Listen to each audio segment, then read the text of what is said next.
أعوذ بالله من الشيطان الرجيم بسم الله الرحمن الرحيم وإن كنتم مرضى أو على سفر أو جاء أحد من الغائب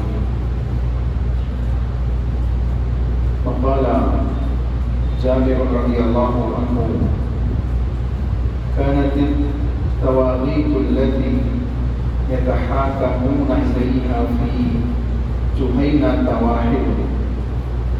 وقال عن عائشة رضي الله عنها حلقت قلادة لأسماء فبعث النبي صلى الله عليه وسلم في طلبها رجالا فحضرت الصلاة وليسوا على وضوء ولم يجدوا ماء فصلوا وهم على غير وضوء فأنزل الله التيمم.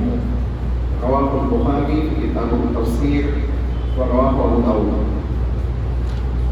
تمام قسم کی حمد و ثنا کبریائی بڑائی اللہ وحدہ لا شریک کے لائق و زیبا ہے. سبحان اللہ وبحمدہ سبحان اللہ العظیم. انگنت درود و سلام ہو جناب محمد رسول اللہ صلی اللہ علیہ وسلم کی دادگانی پر. اللہم صلی وسلم علی نبینا محمد. صحیح بخاری کتاب التفسیر کے حوالے سے جو حدیث آپ کے سامنے پڑھی گئی ہے اس کا باب ہے وَإِن كُنتُم مَّرْضَىٰ أَوْ عَلَىٰ سَفَرٍ أَوْ جَاءَ أَحَدٌ مِّنَ الْغَائِبِ.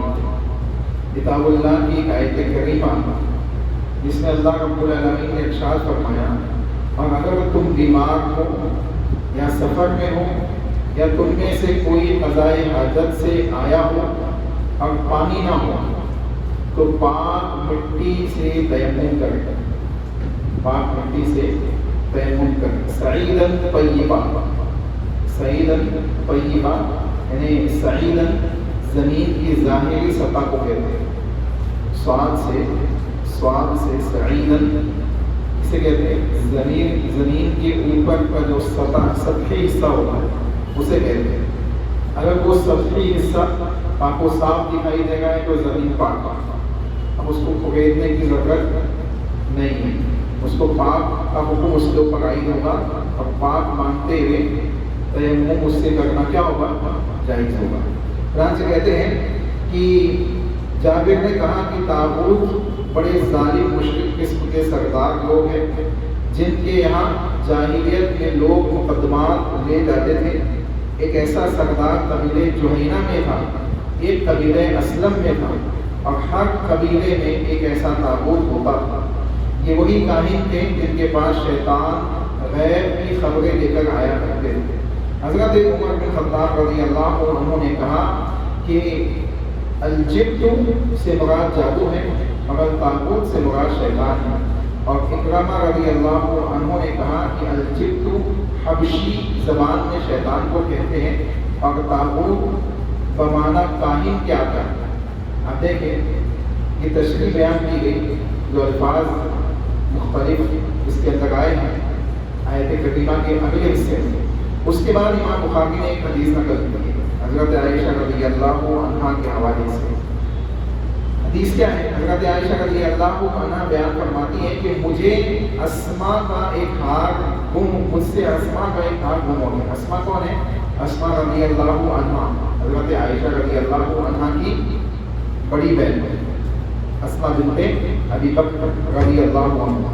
چنانچہ کہتی ہیں کہ اسماء بنت ابی بکر کا ایک ہار مجھ سے گم ہو گیا تو رسول اللہ صلی اللہ علیہ وسلم نے چند صحابہ کو اسے تلاش کرنے کے لیے بھیجا اور ادھر نماز کا وقت بھی ہو گیا. نہ لوگ وضو سے تھے اور نہ پانی موجود تھا. لوگ نہ وضو سے تھے اور نہ پانی ہی موجود تھا. اس لیے وضو کے بغیر ہی لوگوں نے نماز پڑھ لی. وضو کے بغیر لوگوں نے نماز پڑھ لی. اس پر اللہ رب العالمین نے آیت تیمم نازل کی. اب یہ حکم دیا جا رہا ہے کہ جب تمہارے پاس پانی نہ ہو تو تم کیا کرو؟ تیمم کر لیا کرو. تیمم سے پہلے صحابہ نے بغیر وضو کے نماز پڑھی. تیمم کا حکم نہیں تھا, پانی بھی نہیں تھا. اب کچھ سمجھ میں نہیں آیا تو کیا کیا؟ ویسی نماز پڑھی. نماز کو مؤخر نہیں کیا. چنانچہ معلوم پڑ رہا ہے کہ اللہ رب العالمین نے تیمم کا حکم نازل کیا اور صحابہ کو امت محمدیہ کو ایک سہولت دے دی کہ اگر پانی نہیں ہے تو پاک مٹی کے ذریعے سے تیمم کر لیا جائے گا. اب واقعہ کیا ہے؟ اللہ کے نبی صلی اللہ علیہ وسلم ایک جنگ سے لوٹ گئے تھے. اللہ کے نبی صلی اللہ علیہ وسلم نے ایک جگہ پہ پڑاؤ ڈالا اور پڑاؤ ڈالنے کے بعد حضرت عائشہ رضی اللہ عنہا بھی حوض کے اندر آپ کے ساتھ موجود تھی. یعنی حوض میں موجود تھی، نبی آگے تھے. حوض کو بھی زمین پہ رکھ دیا گیا. اب حضرت عائشہ رضی اللہ عنہا قضاء حاجت کے لیے نکلی اور جو حضرت اسما کا ہار تھا وہ ان سے کھو گیا. جب واپس آئی تو ہار نہیں تھا. یہاں تک کہ رسول اللہ صلی اللہ علیہ وسلم کو بتایا گیا اور اللہ کے نبی صلی اللہ علیہ وسلم نے صحابہ سے کہا کہ اس کو ڈھونڈو، اس کو تلاش کرو. ڈھونڈتے ڈھونڈتے نماز کا وقت آ گیا لیکن ہار نہیں ملا. اب جب نہیں ملا تو اللہ کے نبی صلی اللہ علیہ وسلم کے اوپر چونکہ ابھی تک کوئی ایسا حکم نازل نہیں ہوا تھا کہ وضو پانی سے ہم کو وضو بنانا ہے. اگر وضو نہ بنا پائے، پانی نہ مل پائے تو کیا کرنا ہے؟ تو صحابہ نے ویسے ہی نماز پڑھی بنا وضو کے. جب اللہ رب العالمین نے آیت کریمہ نازل کی اور کہا کہ جب تمہیں پانی میسر نہ ہو اور تمہیں قضاء حاجت سے تم لوٹے ہو، یعنی وضو سے نہ ہو یا غسل کی حاجت ہو یا کوئی دیگر ایسا معاملہ ہو تو تم کیا کیا کرو؟ تیمم کر لیا کرو. اب دیکھیں، سب سے پہلی چیز اس حدیث سے ہم کو معلوم پڑ رہا ہے کہ اللہ کے نبی صلی اللہ علیہ وسلم اپنے سفر میں اپنی بیویوں کو بھی ساتھ لے جاتے تھے.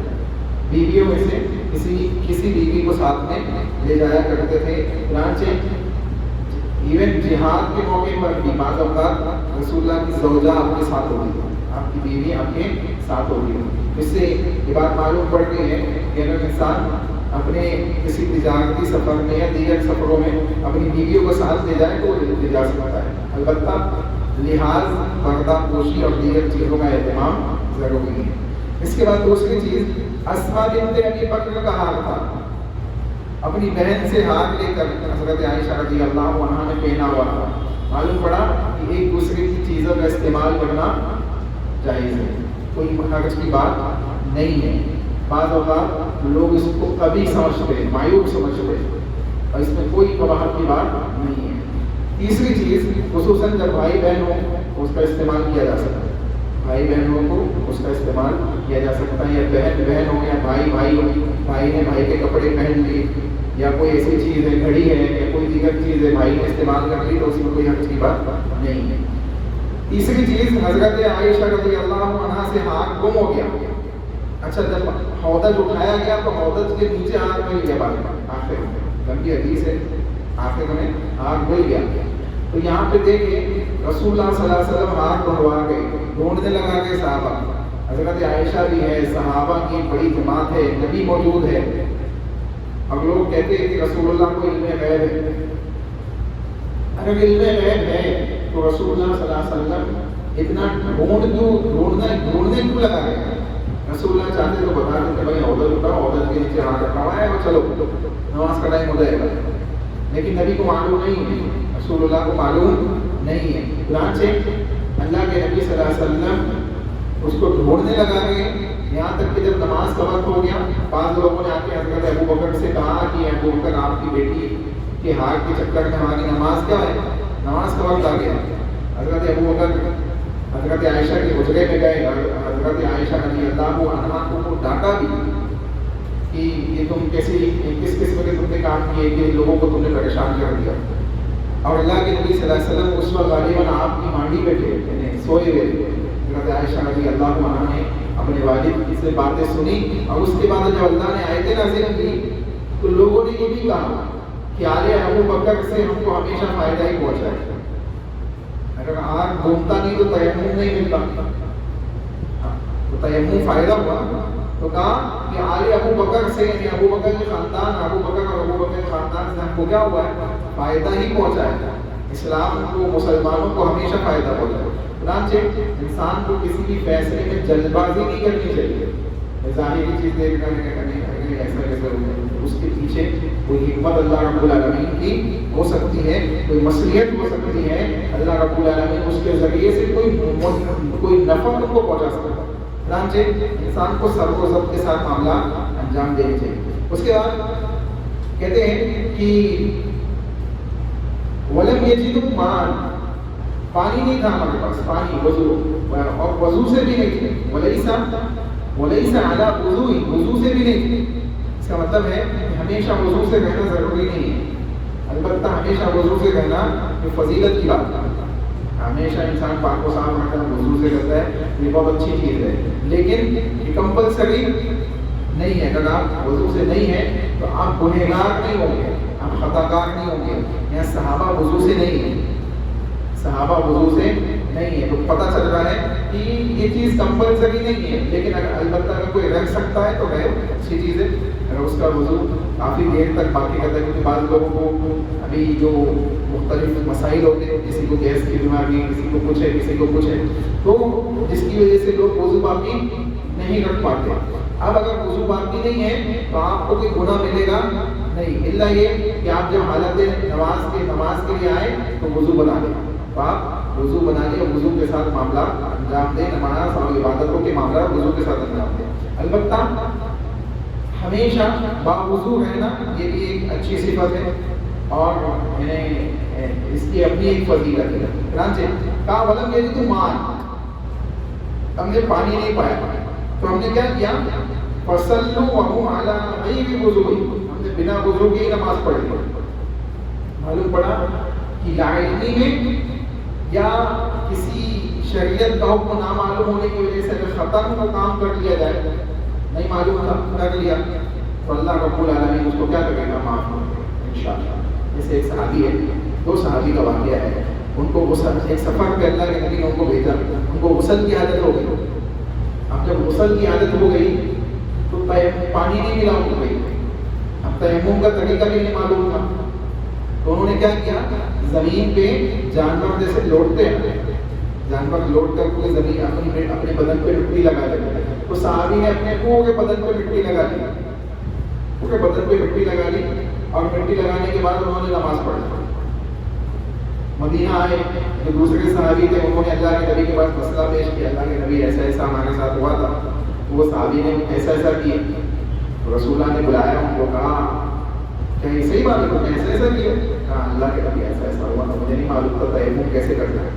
اللہ کے نبی نے کہا کہ ایسا نہیں کرنا، ایسا نہیں کرنا، بلکہ تیمم تو یہ ہے کہ تم زمین پہ ہاتھ مارو اور اپنے ہاتھ اور چہرے پہ ہاتھ پھیر دو، تیمم ہو گیا، اتنا ہی ہے تیمم، اس سے زیادہ کچھ نہیں کرنا ہے۔ پونی تک لوگ کرتے، مٹی لگاتے کرتے پورا، ہاں ناک میں بھی ڈالنا پڑے گا، بہت سے مسائل ہیں، کیسے ڈالے گا، مسا کیسے کر کے آپ لے آتے ہیں۔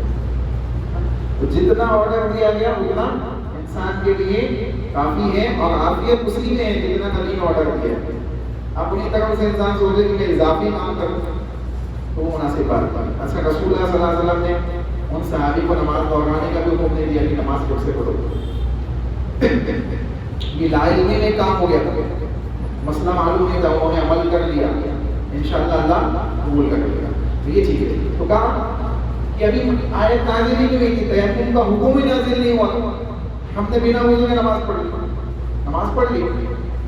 اب اللہ رب العالمین نے آیت تیمم نازل کر دی، اس کا مطلب ہے وضو یا تیمم کے بغیر نماز پڑھی نہیں جا سکتی، نہیں پڑھی جا سکتی۔ یا تو وضو بنائے، پانی ہے تو، پانی نہیں ہے تو تیمم کرے۔ اچھا، تیمم بعض لوگ کیا کرتے ہیں، دیواروں پہ آ کے ہاتھ مارتے ہیں، ہاں بات آئی ہے، یاد آ گیا تو سن لیا، دیوار پہ آ کے ایسا ہاتھ مار لیتے، ادھر مار لیتے، زمین پہ جا کر مٹی سے تیمم کریں۔ یا اگر آپ اتنے ہی معذور یا مجبور ہیں تو مٹی اپنے گھر میں پلیٹ وغیرہ میں رکھ لیں، اس پہ تیمم کر لیں، لیکن یہ مناسب چیز نہیں ہے کہ آپ دیواروں پہ ہاتھ ماریں۔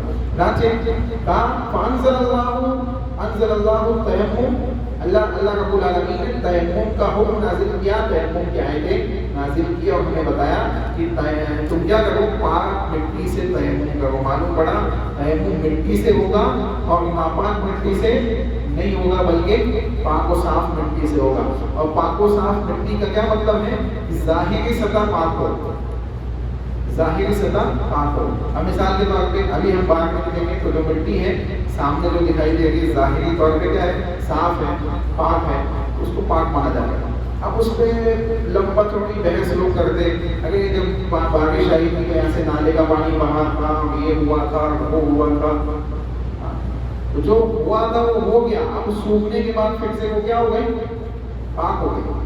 اب مثال کے طور پہ ہم ہی اگر گندے ہو گئے، ہم کو کوئی گندگی لگ جائے تو ہم یہ حکم اپنے اوپر باقی رکھیں گے کہ غسل کرنے کے بعد بھی میں پاک نہیں ہوا؟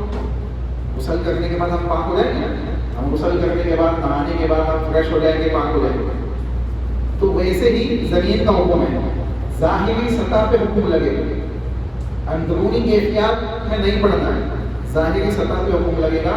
اور اس ظاہری سطح کے اوپر آپ جہاں پہ پاک مٹی ہے وہاں پہ ہاتھ مانگیں، اگر مٹی زیادہ لگ جائے تو اس طریقے سے پھونک بھی سکتے ہیں، پھونکنا بھی الاؤڈ ہے، اس کے اندر پھونکنا بھی موجود ہے۔ اور پھونکنے کے بعد اس طریقے سے ہاتھ اور چہرے پہ کیا کریں گے؟ ہاتھ پھیر لیں گے، تیمم آپ کا ہو جائے گا۔ یہ چند باتیں ہیں جو آپ کے سامنے اس حدیث سے رکھی گئی۔ اللہ سے دعا ہے کہ اللہ سے نہیں ماننے ان باتوں کو سمجھنے کی توفیق عطا فرمائے، اور اللہ اس کے رسول کی اطاعت کے ساتھ اپنی زندگیوں کی اصلاح کرنے کی توفیق عطا فرمائے۔ آمین وآخر دعوانا الحمد للہ رب العالمین۔ سبحانک اللہم ربنا وبحمدک، اشہد ان لا الہ الا انت، استغفرک واتوب الیک۔ السلام علیکم ورحمۃ اللہ وبرکاتہ۔